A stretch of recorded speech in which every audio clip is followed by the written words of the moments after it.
Before psychiatry became heavily focused on symptom checklists and diagnostic categories, many clinicians approached suffering differently. They asked different questions. Instead of asking, "What diagnosis does this person have?" they often asked, "What happened to this person?" Or even deeper, "What is this symptom trying to communicate?" One of the most influential psychiatrists of the 20th century was Karl Menninger. Menninger viewed psychological suffering through a very different lens than many modern approaches.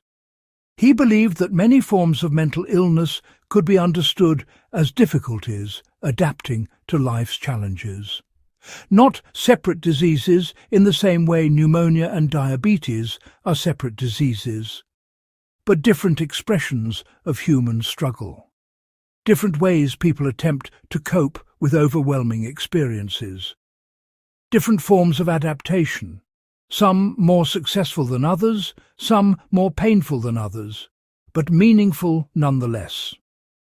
This idea changes everything, because if symptoms are meaningful, then our relationship with suffering changes completely. Imagine a woman named Sarah. Sarah develops severe panic attacks at age 38. One moment she feels fine. The next moment her heart races. Her chest tightens. She struggles to breathe. She becomes terrified. She feels like she is dying. Naturally, she wants the panic attacks to stop. Who wouldn't?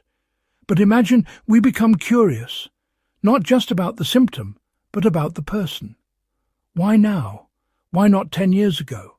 Why not 5 years ago? Why now? As Sarah tells her story, we discover something important. For 20 years, she has ignored her own needs. She takes care of everyone, her children, her husband, her parents, her co-workers, everyone except herself. She avoids conflict, suppresses emotions, never asks for help, never says no, never rests, and eventually something inside her reaches its limit. The panic attack may not simply be a malfunction. It may be the psyche's final attempt to say, "You cannot keep living like this." The symptom suddenly becomes more than a symptom. It becomes communication. And perhaps this is one of the great forgotten ideas in psychology.